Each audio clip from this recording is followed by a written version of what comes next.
Welcome to The Culture Bar, a panel discussion podcast exploring, dissecting and shedding light on important topics in the arts and music world which matter to you. Welcome everybody, and today we're recording a podcast celebrating women in music for release to coincide with International Women's Day on the 8th of March. I'm Lydia Connolly. I'm a director and head of artist management at Harrison Parrott, the international arts management company established now more than 50 years ago.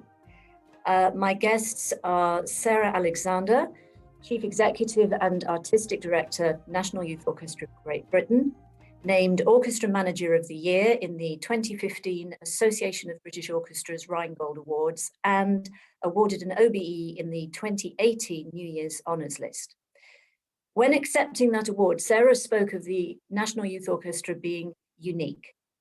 Through the groundbreaking initiatives brought in under Sarah's stewardship, its teenage musicians have continued to share their knowledge and love of orchestral music with thousands of other teenagers, both encouraging others musically and bringing musical inspiration directly into the lives of many who may never have heard a live orchestra before. I'm also delighted to be joined by James Murphy, Chief Executive of the Royal Philharmonic Society, and before that, he was Managing Director of Southbank Sinfonia, previously Communications Director at National Youth Orchestra, so already kind of partner in crime with Sarah. He made Southbank Sinfonia the first UK orchestra to hire an equal number of male and female guest conductors and substantially raised the proportion of music it performed by women. His advocacy for gender equality continues at the RPS, whose Women Conductors program has given over 500 women the chance to try their hand and further their skills at conducting. And last but not least, Dabrinka Tabakova, multi-award winning composer, born in Bulgaria and has lived in the UK for over 25 years.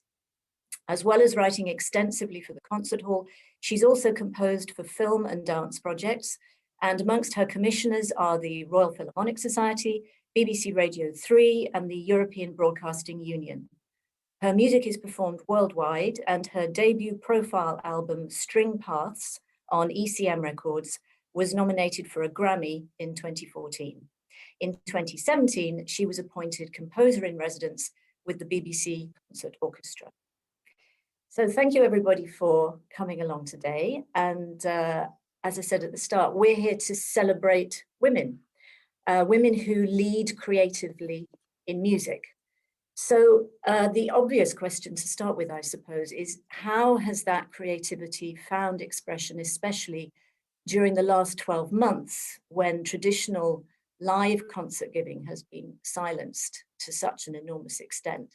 Now, I know you've all been incredibly busy this last year. I mean, it's one of the great ironies, isn't it, that while the concert halls of the world have been largely silent, we've been working like crazy behind the scenes.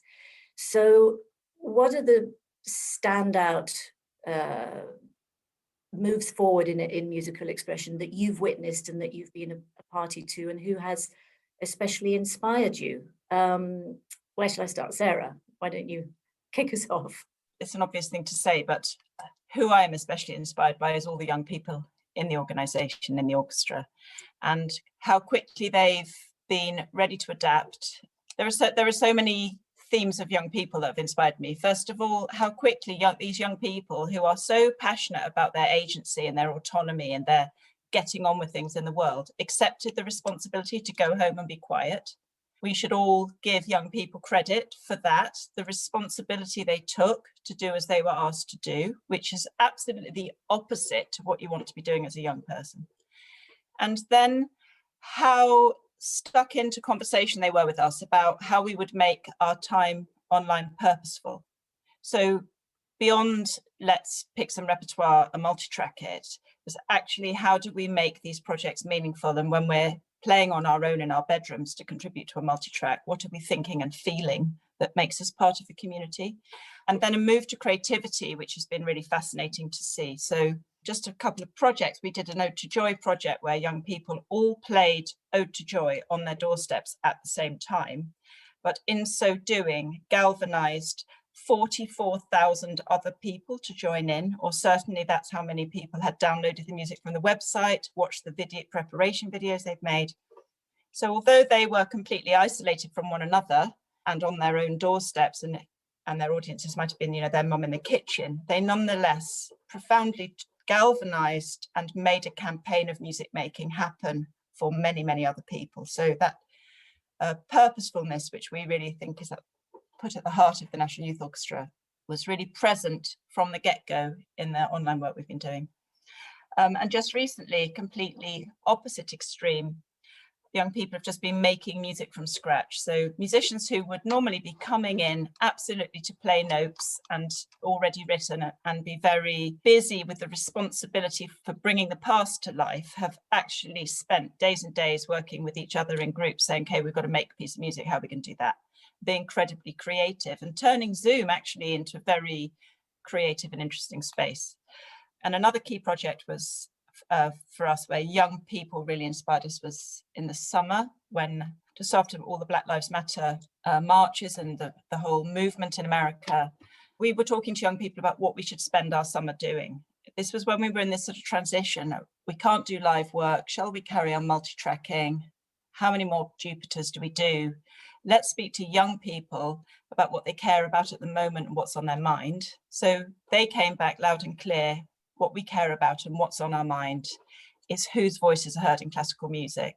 And in fact, yeah, it was a very potent theme for them. And so we did a big project called Mighty River with the composer Erilyn Wallen, which unlocked a whole lot of research and discovery of other composers of colour. And so too many things too quickly, but essentially young people. It's quite incredible, the amount of creativity and the way that young people in particular have adapted and been so resilient and thought, well, what can we do with this? There are many, many things we can't do, like you said, and they took responsibility for those restrictions they placed on themselves, but then within that have found ways to reach out and access and actually make something positive. And it's a terrible cliche, isn't it? When life gives you lemons, you make lemonade. But I think there have been so many brilliant examples of that over this last 12 months.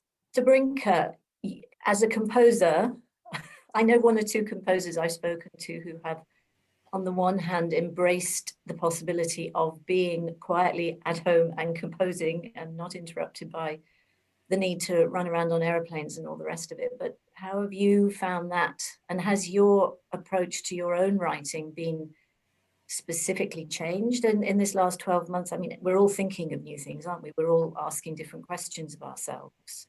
What's your personal experience of that? I feel I've said this probably quite a few times, but I feel that as a composer, lockdown is just second nature. So the past few months haven't been that different to normal working life for me personally. So I've enjoyed it greatly. I've had the time to just be quiet and concentrated. But there have been people who have deeply inspired me, because I think it's so easy in this kind of situation to just step back and go, oh, well, I don't know where the pieces are going to land, so I'm just going to wait for things to happen. And while I had projects to be getting on with, I think many of my colleagues found themselves completely suspended and not really able to see any way forward. So in that respect, there are two groups of people that I would particularly like to praise in these last months. One is organizations. Organizations like BBC Radio 3, at the very outset of lockdown, they launched the BBC Postcards from Composers scheme, which commissioned an array of composers. I was very glad to be included in that list, but it was an immediate solidarity of creative thinkers and of organizers and commissioners, in a way sending us, the creatives, a signal that we're not giving up, we're still going to be there, continue writing, what you're doing is relevant and people want to hear what you're doing. So that was extremely supportive and important. So like Radio 3, an ensemble that I also had or an organization I had the great joy to work with was Bang on a Can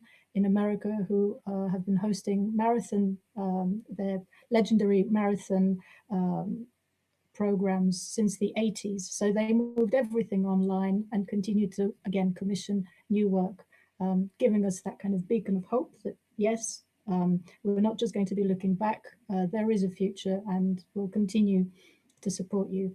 And while there are the organizations, there were individuals who were also exemplary in how quick they were off the mark to create their own content and commissions. But people like Fenella Humphreys or Tom Foster giving concerts from their own homes, completely unsupported by anyone else other than their desire to create and to connect with other musicians. So the micro and macrocosmos of the music world, of the organization, galvanizing people together, and then individuals keeping those connections going personally, I think that's given me a great deal of strength and inspiration to carry on myself, because all of a sudden you don't have concerts to go to, you're not meeting your normal friends in your community.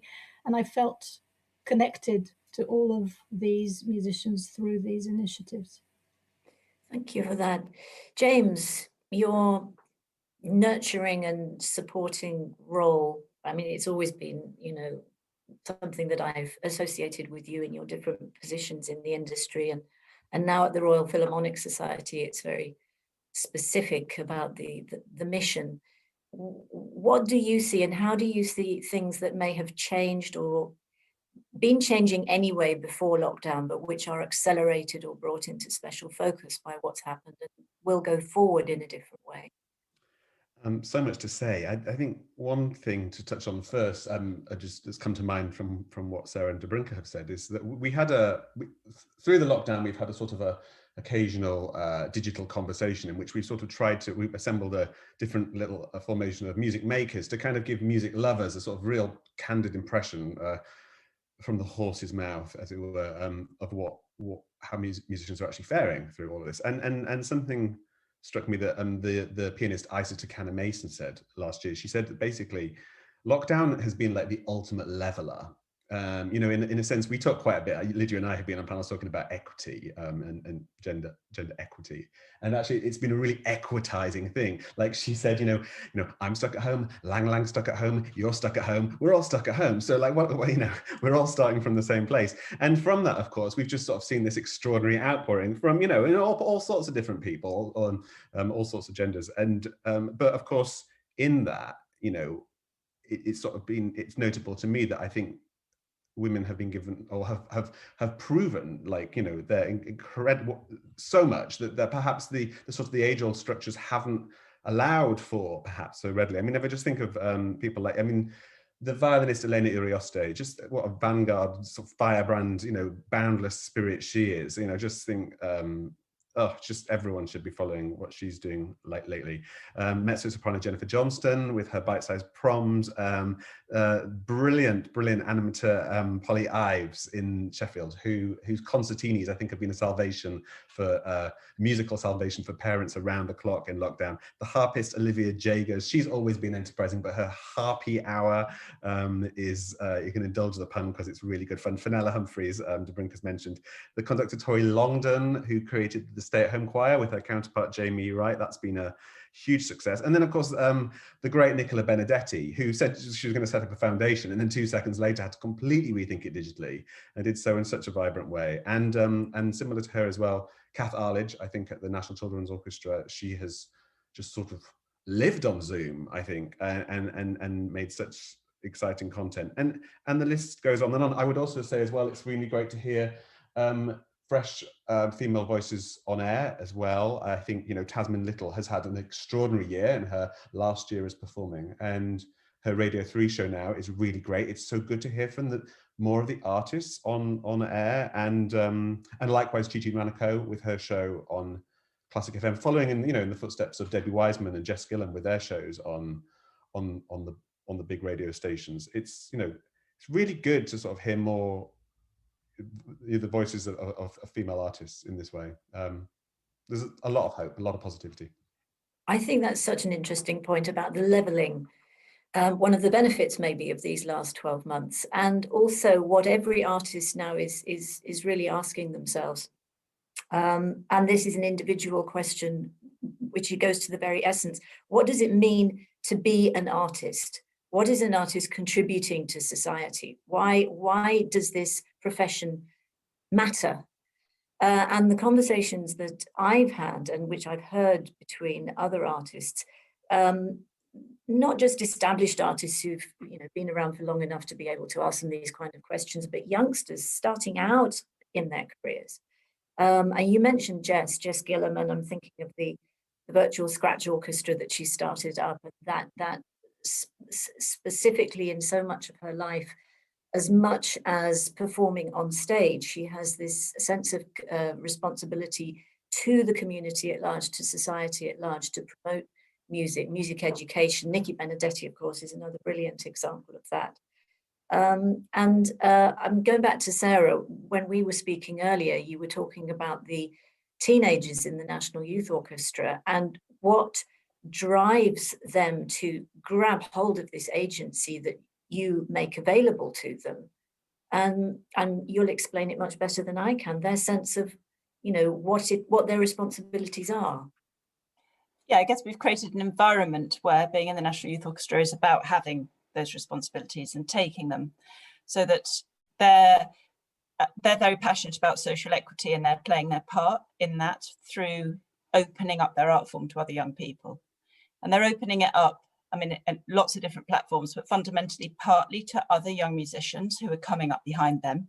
So we're trying to really move on from that culture in classical music where you might lock away the precious things that your special teacher has told you, but actually a bit more hip hop and say, okay, I got taught this, I'm passing it on to someone who hasn't heard it yet.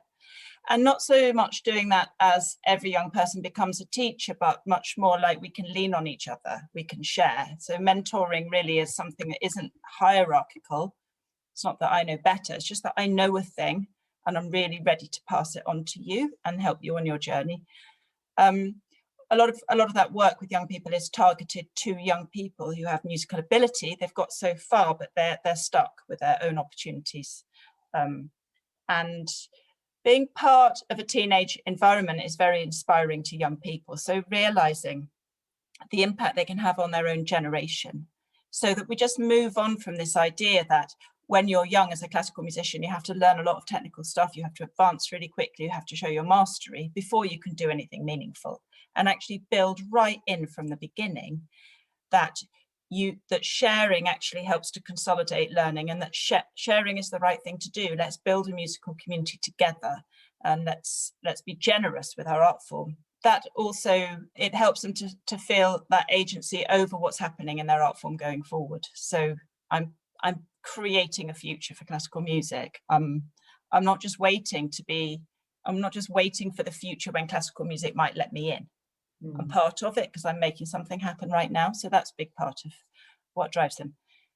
I think also the situation it's given people the sense of not just responsibility, but an opportunity, permission, if you like. We can do this. There are many things, like I said before, many things we can't do. These are things we can do. And I suppose, again, with the younger generation, I'm not saying that every generation isn't capable of working with the digital media, but of course there is a natural familiarity with the equipment that's at our disposal in a younger generation, and they're not afraid of it. And the invention is incredible. And one of the things that we've talked about a lot with our artists and colleagues is that while digital has so often been the only way in which musicians can reach audiences at the moment while the concert halls are closed, it's not going to go away once people can go back into the concert halls. And it's a ground in which the creation of new kinds of music and new other kinds of art forms, blending live and digital work, actually becomes something that's valid in its own right and has a whole potential for the future too. I mean, Dabrinka, as in your writing and in the writing of others, your relationship with, acoustic instruments, digital techniques, and so on, how has that dramatically changed over the past 12 months, or is it a continuum anyway for you? For me, it's been a massive learning curve. I'm not technologically minded, so existing in the digital world has been probably one of the greatest changes for me personally. But I'm deeply grateful for it. It's in no way going to replace live interaction for me anyway, but I think it's essential. And going back to what Sarah was talking about the responsibility that we have, and I say we as a generation or two beyond the teenagers of today, who I feel the most compassion for, and I think they find themselves in such a difficult situation now to be motivated to carry on in this profession. Likewise, in recent graduates, I think this is probably the most difficult time for any young musician going into the world of classical music. It's already niche enough. So to imagine yourself, this is where I think role models, this is a recurring theme when we talk about women in music. Role models is even more important. And role models until now, I guess you could go to a concert, there's a pre-concert talk, there's a piece by a woman composer in the program, there's performers, but the visibility and the dialogue facilitated by technology has been priceless. And to have that constant connection with the younger generation, I have found extremely important. So I've given some masterclasses with the Royal Northern College of Music, and also with conductors in isolation, as well as Cornish young musicians. I'm talking to them later this week. And the fact that I don't even have to leave my home, but I can still hopefully impart a little bit of my own excitement and some of the memory of what it's like to be excited about the live performance, keeping that flame alive and that visibility alive for young musicians is, I think, one of the most important responsibilities that I feel as someone who is relatively settled in their career. I've had wonderful opportunities, but what are these young musicians looking forward to? I hope that I can inspire them to believe that there is a great future for them as well. I think that's right. The opportunities that have just been snatched away from young people in the arts and elsewhere, and our responsibility to try to make new paths for them and keep up the hope. James, from that point of view, again, going back to the accessibility which is offered by the digital techniques that we've really sort of accelerated over these past 12 months, but in other ways too, how are the young people that the Royal Philharmonic Society is supporting, how do you see the new kinds of futures, the new kinds of levels of hopes and expectations now panning out? I think Sarah's really crystallized this already about, it's about really listening to those young people. But I think the whole system today has been very much sort of feeding down of the way it's done. And now we're listening to other people setting the tempo. I think over last year it was like we were looking to see who's going to do what. And actually, some of the sort of the bigger sort of more hierarchical entities didn't have the sort of adaptability to do that, and suddenly sort of actually that some of the most magical stuff happened with the most simple resource in the most simple places, and that's really interesting, and it says a lot about where classical music can flourish. And in a way it sort of like throws out the whole script that we've been perpetuating for decades, possibly centuries. And so there's a real moment here, and so many of the conversations I seem to find myself in now are saying, yeah, but will we retain much of that, or will we go back? Will habit eventually take over, and will that be a thing? I don't know. It's already young people, it's so good what Sarah's doing, because already I find that teenagers, it's a lottery depending on who their teacher is, depending on what school they've been to, depending on who their parents are, whether they already feel they can have a voice.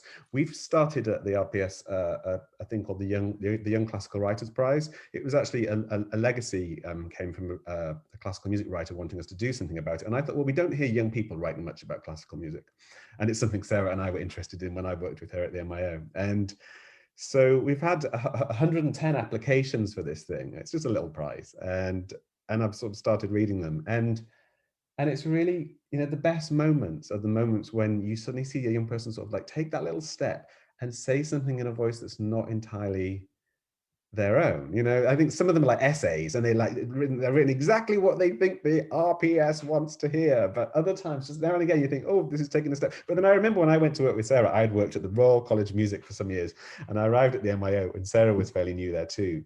And I think I'd written a sort of really proficient bit of copy, and absolutely the proper way. And Sarah she sort of looked at it, she says, I don't understand all of this, it's in code. And you know, I was crestfallen for all of 3 minutes, and then I thought, she's absolutely right. We have sort of just sealed up the sort of the vessel, the entity, and said this is how it's done. And yet this experience that's happened to us this year has cracked it open, smashed it to smithereens, and its proprietary, its sort of sense of proprietyness and whatever with it. And so the opportunity now is to do exactly what Sarah says, but not just sort of expect Sarah because she is, you know, the custodian of all these young people, but all of us to be saying, well, listen, how can we put this thing back together in a different way and allow the air into it and the light into it and the voices into it? I think, I mean, one of the things I've noticed is, I'm speaking from the point of view of the artist management world. In the classical artist management world, it is you know, it takes a while to learn how to do it.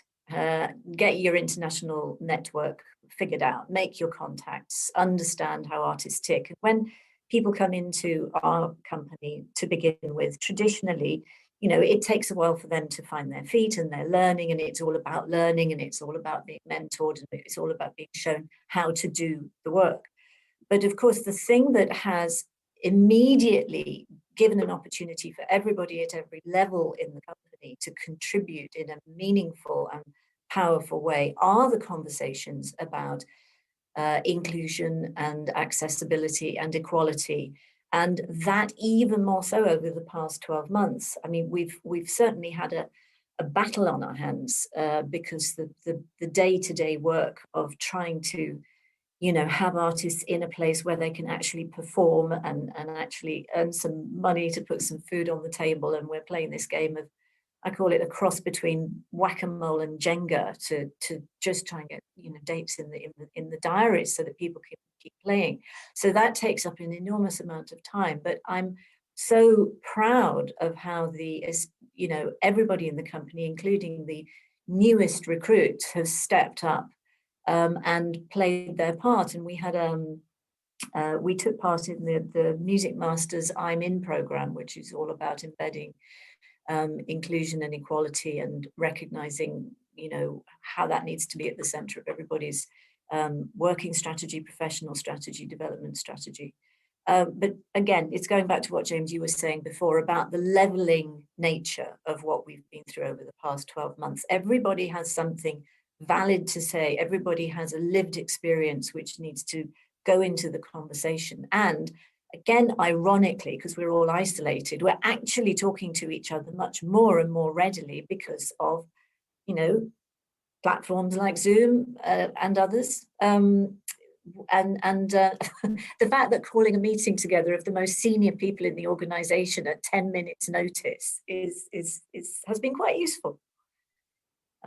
So I won't talk about silver linings because that's pretty crass with all of the horrors that go on. But I think we have learned some very, very, very valuable lessons, which will be part of our lives going onwards. And I have to say, in our office, where there are, you know, a large number of women in positions of influence and playing hugely important roles in leading the business and in supporting the business.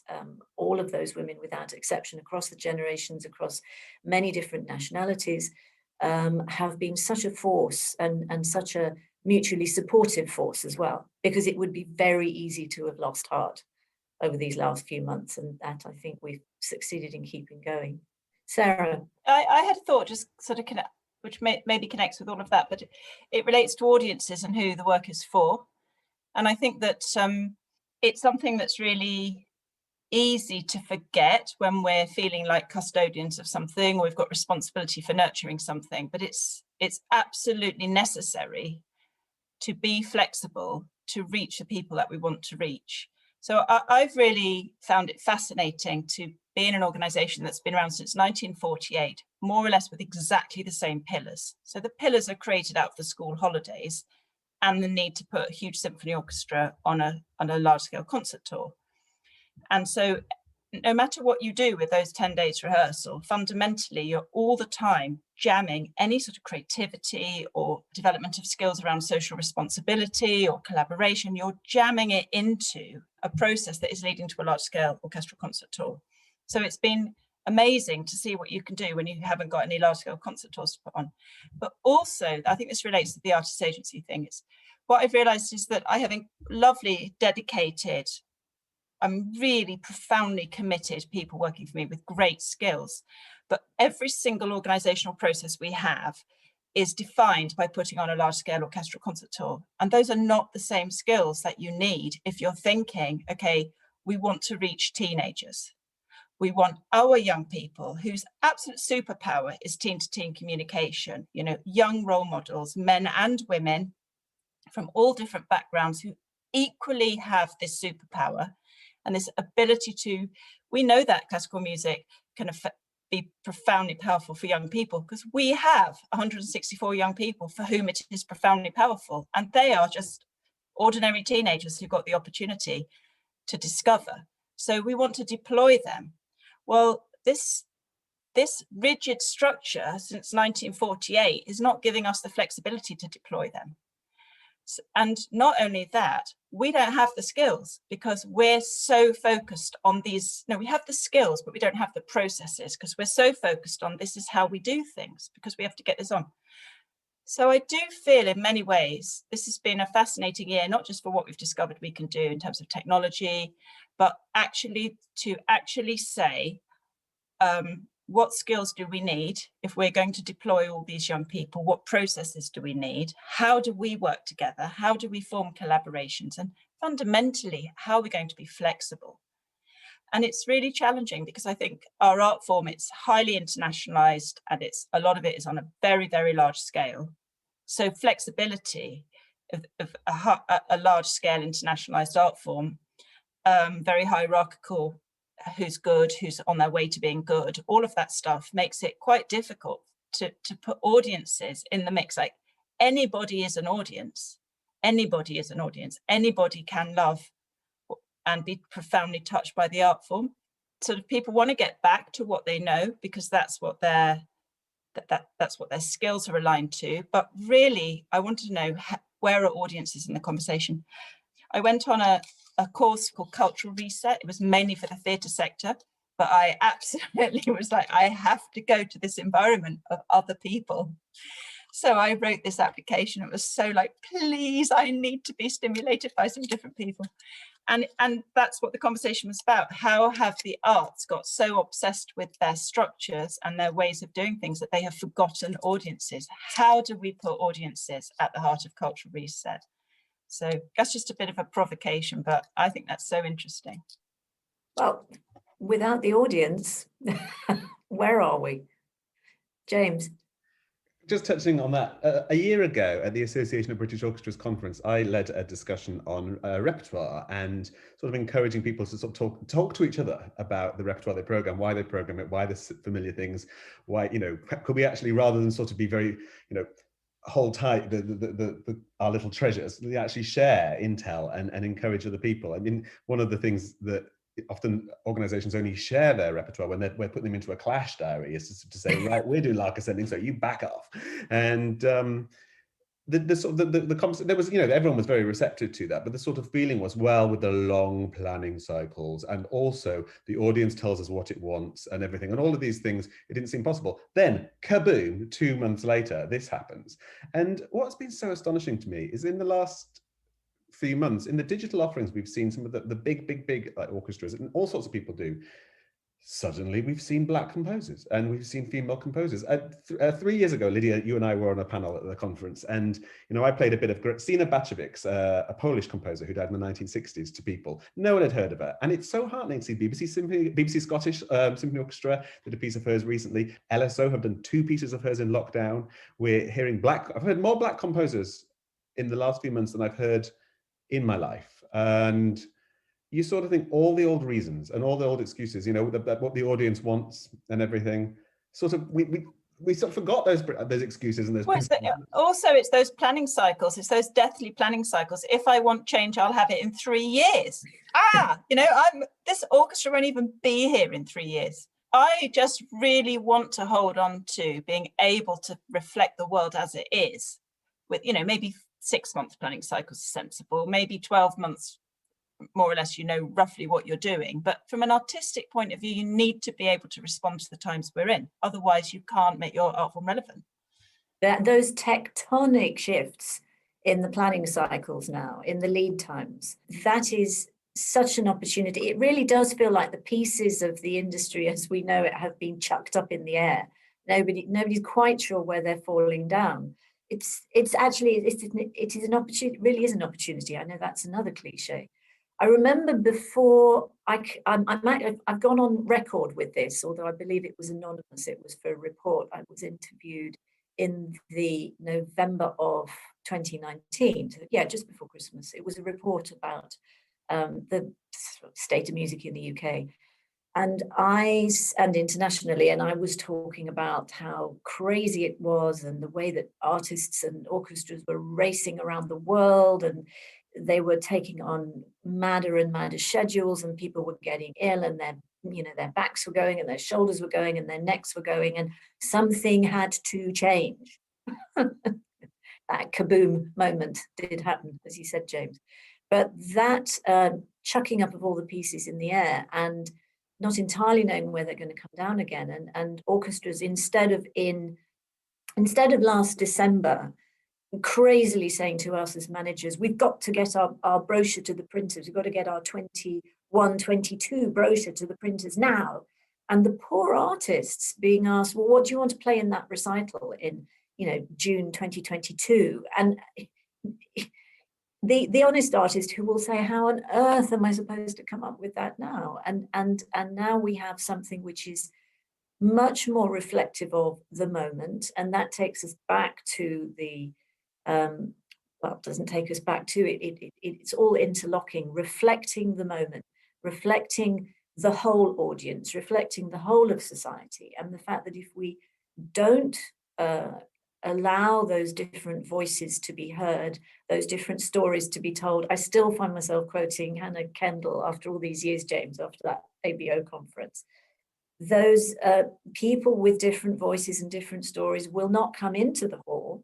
And for us behind the scenes as managers, we have to reflect those different voices as well in the sort of choices that we suggest to our artists and to our partners. There's so much ways in which this whole Rubik's Cube is like locked together, though, isn't there? Because when we did the Mighty River project in the summer, and young people were so passionate to go out and discover Black composers and use their platform to lift up works that hadn't been heard by audiences, and they heard from all different sorts of mentors and role models. It was a very exciting project. One of our musicians reflected that he was going off to conservatoire, and what he described as the algorithm for his success was entirely based on playing the works of white male composers. And he didn't know how he was going to bring his passion for diversity into his music education in such a way that anyone would believe he'd become an excellent musician. Because if he didn't play these works that were this algorithm to turn him into a good musician, nobody would back him as a good musician. And so he felt like, okay, I'm a young person, but the world I live in as a young person, I want that world to be in my art form, but I'm passionate about this art form. And the gate for success means leave the world that I'm passionate about behind, go into this conservatoire for 4 or 5 years, come out a success according to that algorithm, and then go, now hang on, how am I going to join up with the world that I live in? So this problem is like quite deep rooted, I think, about diversity of voices and styles of learning and what constitutes good, basically. What constitutes Dabrinka. Exactly. I think what everyone has been saying, I think one of the things I hope that we can take away from the last year is this bringing everything down to a more manageable human scale in a way. The cycles that Lydia, you were talking about and predicting what you want to play in June 2022.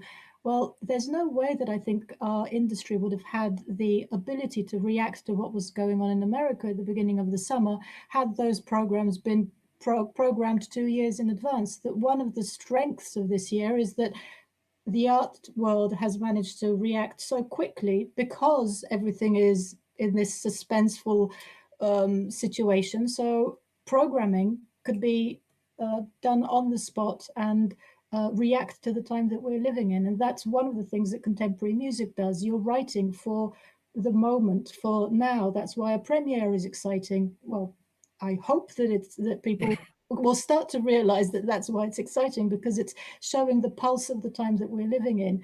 And whether it's promoting a Black musician, a Black composer, female composer, these are this is the fabric and the threads of our own generation and our own time. And I think this year, with all of its tragedy, has allowed us to bring things on a much more human scale and start to reflect the pulse of our time.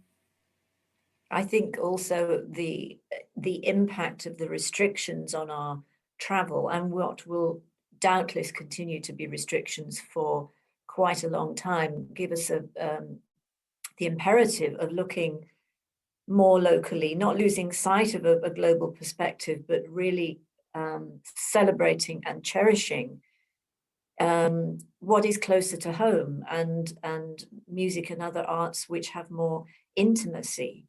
And also talking again about that definition of excellence, what makes an artist a great artist. It's not so much a question of either or. I find myself saying this a lot, is it? It's and. There are different ways of expressing. There are different ways of doing something great to contribute as an artist. And there are many different lines now running in parallel, which previously may have been perceived in more of a hierarchy. And surely that's a positive outcome. You can be a great artist in front of all kinds of audiences. So that's another thing that we're perhaps a bit confused about sometimes, that we're sending young people, but they're burning out, tearing around the world to prove themselves a great artist in front of these audiences who are apparently connoisseurs, but they could be a great artist. They can be great in a simpler way. I'm just worried about that way in which young artists have to tear about the place to prove that they're good. And that also narrows what they can put into their portfolio. So there's lots of different ways in which the full human being is not always able to grow in the art form. And also what fascinates me about what Dabrinka said in relation to what piano concerto you're going to play in 3 years' time is that it's very hard then for a young soloist to take any risks and commission, because they're going to have to persuade a management of a risk they want to take for 3 years' time in a slightly risk-averse environment when it comes to commissioning in the first place. So they will definitely choose something that is safe, where they've already been proven to be a successful musician of that composer. So they're not really building into their repertoire, I don't think, enough new work. So that's a kind of another conundrum, I think.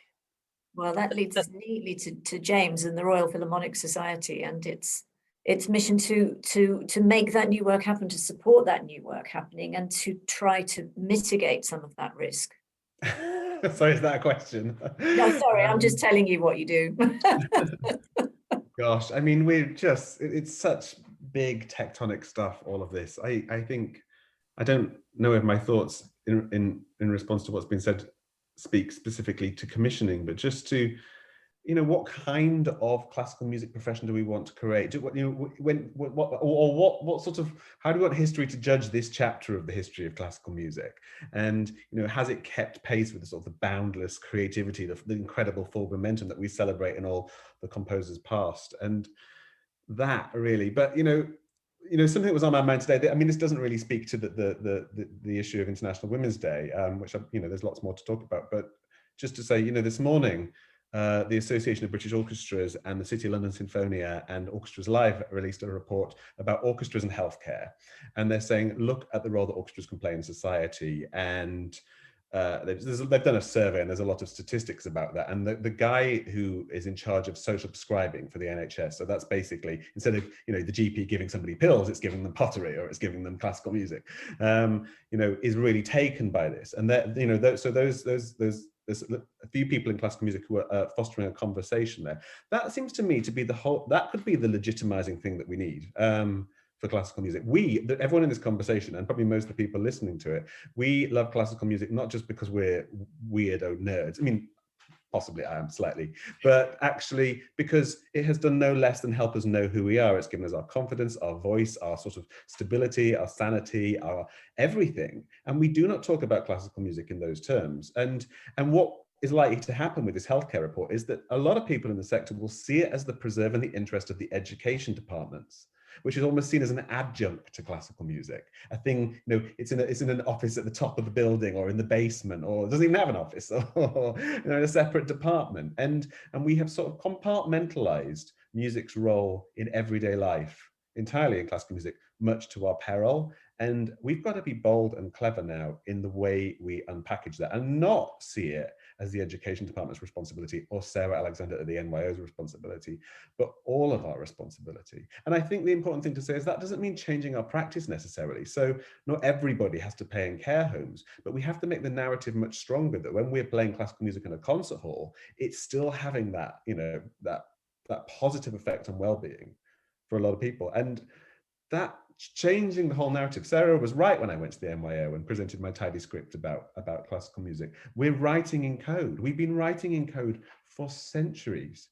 And the entity itself doesn't require that. The entity has incredible universal properties, but we've lost confidence in what those are. And yeah, sorry, that's probably not the answer you were looking for, Lydia, but there it is. No. I think it's absolutely where this conversation has to go, and it does keep linking back to that earlier question: what is value and what is excellence in what it is that we're doing? And it pervades, every area of society. It is transformational. It matters. And maybe those who seek to put it in a box that's labeled elitist or just for some and not for others need to recognize that.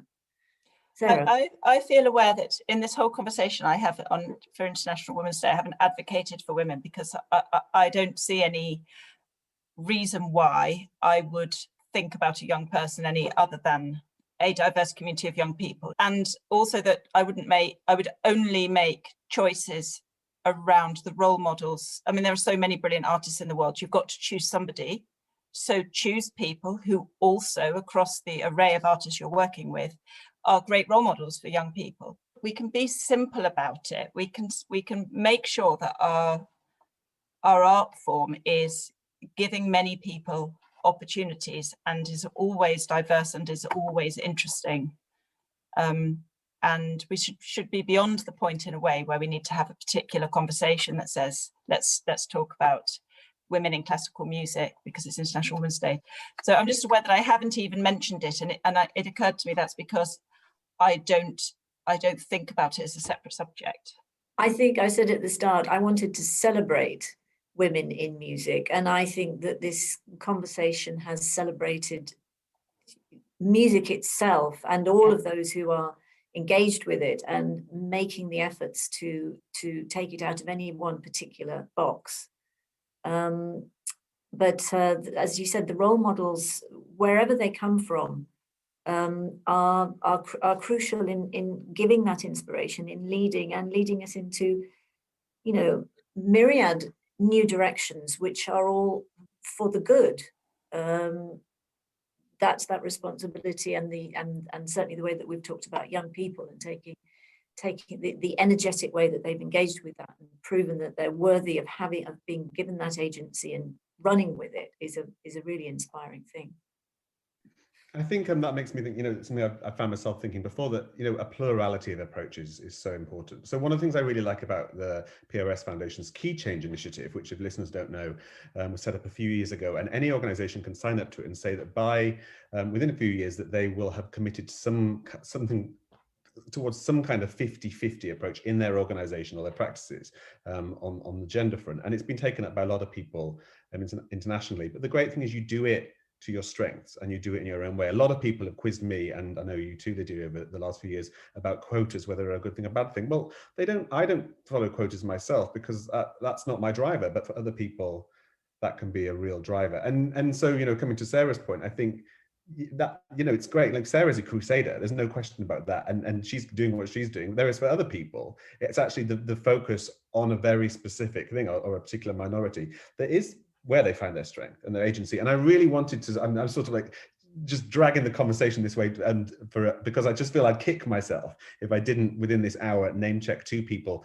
And the reason I want to do this is because I think you mentioned earlier on about sort of who has the power and the influence. And I feel that it's so easy for us to think of like those of us who sort of gradually worked our ways, reading our biographies at the start, we've all come some way. But, sometimes if they were to make a list of the voices most worth hearing in classical music right now, which would be a very interesting exercise, I would say two people that should be on it. And I imagine most of your listeners won't know these names, but they're worth knowing. First of all, a woman called Elizabeth Debrito. She runs a thing called the Daffodil Perspective on Twitter, and it's also a little radio show.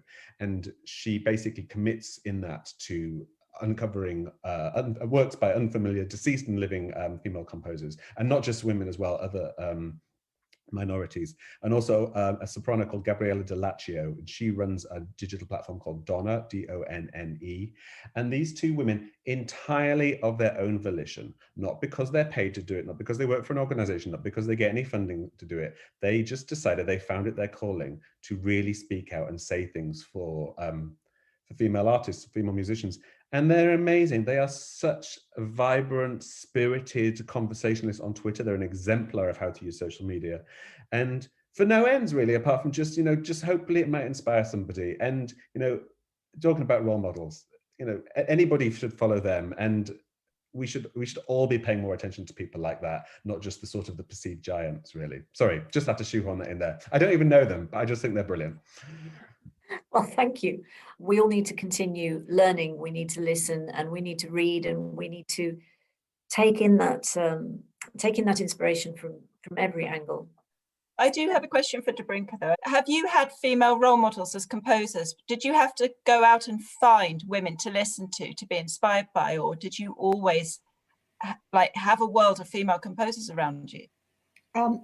I certainly feel that the time that I was born in has really helped me, because my first composition teacher was Ruth Birchmore, a woman. Later on, I studied with Dinah Burrell. So I had immediate access and was surrounded by women. So I didn't even question it, to be honest. It wasn't even the idea of role model in the way that we talk about it now. It wasn't that they weren't there. They were right by. And then the music of Sofia Gubaidulina or Kaya Sariaho, who was at the time that I started out, was accessible. So I think it's about generational opportunities, really, which are getting bigger and bigger. But what I'd say is that I think we have to be careful not to think that, a little bit like economics, everyone expects economics to grow and grow, and equally society to get better and better. I think that we should be careful of being complacent about that and continue this kind of conversation and awareness of trying to show as many people's creative language as possible, because it's easy to slip back. And it's easy to revert to learned old ways. And one thing that the pandemic has taught us is that I think we've managed to have a great leap of programming, excitement, and risk-taking, as you were saying earlier. So I'm very grateful for that. We have to keep enriching the context, don't we? And out of that, then, such a variety of voices can be encouraged and can be released somehow. Exactly. But it is an enriching of the context. It's not an alternative, and it's not sort of pushing things away because somehow they shouldn't be relevant anymore. I think that's a very dangerous point of view. But allowing great art to thrive and be inspired by what's going on around it. I remember one of my most inspiring tutors when I was an undergraduate was it was our medieval and Renaissance music history. And the inspiring part of it was that the approach was to contextualize, teaching us about the music written at that time by having it in the context of what was going on politically, in literature, in other art forms, and in society in general. And context is everything. And at the moment, we find ourselves in a bizarre one, in a surreal one, but also one where so many different voices are being heard, and the accessibility that digital offers. So that richness is something to be celebrated. Thank you to our host Lydia Connolly and guests Sarah Alexander, James Murphy and Dabrinka Tabakova for joining us for this special International Women's Day episode. And also thank you to Robert Cochran, composer of our theme tune music, and Merlin Thomas, our editor. If you would like to hear more The Culture Bar episodes, then just subscribe to our channel.